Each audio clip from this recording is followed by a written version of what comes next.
Hi friends, dear plus mattress company Salem. எங்கள் கம்பெனியில் natural LaTeX mattress ready பண்ணிட்டு இருக்கிறோம். நாங்கள் தாய்லாந்துலேருந்து லேட்டெக்ஸ் இம்போர்ட் பண்ணிங்க. கஸ்டமர் சைஸு எனி திக்னஸில் ரெடி பண்ணி கொடுப்போம். லேட்டெக்ஸ் மேட்ரஸ் வந்து 2 இன்ச்சு திக்னஸ்லேருந்து 12 இன்ச்சு திக்னஸ் வரைக்கும் பண்ணுவோம். அதுமாதிரி size size, king size, queen size, double God size எல்லாமே ரெடி பண்ணுவோம். இன்றைக்கி ஒரு கஸ்டமரோட ஆர்டருங்க.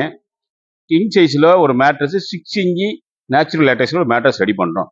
இந்த நேச்சுரல் லேட்டெக்ஸ் மேட்ரஸில் வந்து பார்த்தீங்கன்னா பேம்பு ஃபேப்ரிக்லாம் கவர் பண்ணுவோம். ஜிப் கவர் வச்சிருவோம். அதனால மேட்ரஸ்க்கு வந்து பார்த்தீங்கன்னா மேட்ரஸோட லைஃப்பும் பெஸ்ட்டாக இருக்கும். ஜிப் கவர் வைக்கிறனால நம்ம தேவைப்படும் பொழுது கழட்டி வாஷ் பண்ணிக்கலாங்க. நேச்சுரல் லேட்டெக்ஸ் யூஸ் பண்ணும்போது நம்ம பாடிக்கு வந்து நல்ல ஒரு சப்போர்ட்டாக இருக்குங்க. அதுமாதிரி பாடி பெயின் கண்டிப்பாக வராதுங்க. ஹீட் வந்து கண்டிப்பாக இருக்காதுங்க.